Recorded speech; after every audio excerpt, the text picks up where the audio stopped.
السلام علیکم ناظرین کرام۔ پاکستان کی دو بڑی سیاسی جماعتیں جو کہ پہلے پی ڈی ایم کا حصہ تھیں اب ٹوٹ چکی ہے۔ پی ڈی ایم جو کہ ایک مقصد کے لیے بنائی گئی تھی، الیکشن جیسے ہی قریب آتے گئے وہ ٹوٹتی چلی گئی۔ اب پی ڈی ایم میں موجود دو بڑی سیاسی جماعتیں جنہیں آپ پاکستان مسلم لیگ نون اور پاکستان پیپل پارٹی کے نام سے جانتے ہیں، ایک دوسرے کے پھر دست و گریباں۔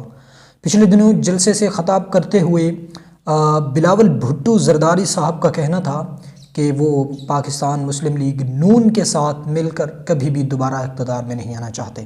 وہ کہتے ہیں کہ ہم ایک مرتبہ ان کا ساتھ دے کر پچھتا رہے ہیں، اب دوبارہ کبھی بھی ان کے ساتھ یہ حکومت بنانے کا سوچ بھی نہیں رہے۔ یاد رہے پچھلی گورنمنٹ عمران خان صاحب کو عدم اعتماد کے بعد انہوں نے مل کر بنائی تھی اور جناب وزیر خارجہ تھے۔